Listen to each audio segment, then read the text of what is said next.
அதுலயும் அது பேசக்கூடாது இதை பேசக்கூடாதுன்னு சொன்னா அப்புறம் தான் எதை தான் பேசுறது. அரியலூர்ல போனப்போ நான் கரெக்டா அந்த ஊருக்கு போறதுக்கு முன்னாடி ஒரு அந்த ஏரியாலேயே அந்த பவர் கட்டு. அப்புறம் நான் திருச்சிக்கு போய் நான் பேச ஆரம்பிச்சதுக்கு அப்புறம் அந்த ஸ்பீக்கருக்கு போற அந்த வயரு கட்டு. இல்ல நான் தெரியாம தான் கேட்கிறேன் சிஎம் சார்.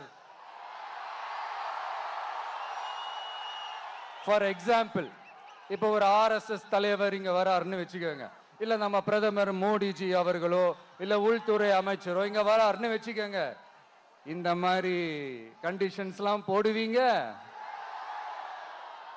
இந்த மாதிரி பவர் கட் பண்ணுவீங்க, இந்த மாதிரி வயர் கட் பண்ணுவீங்க. கொஞ்சம் கட் பண்ணி தான் பாருங்களேன்.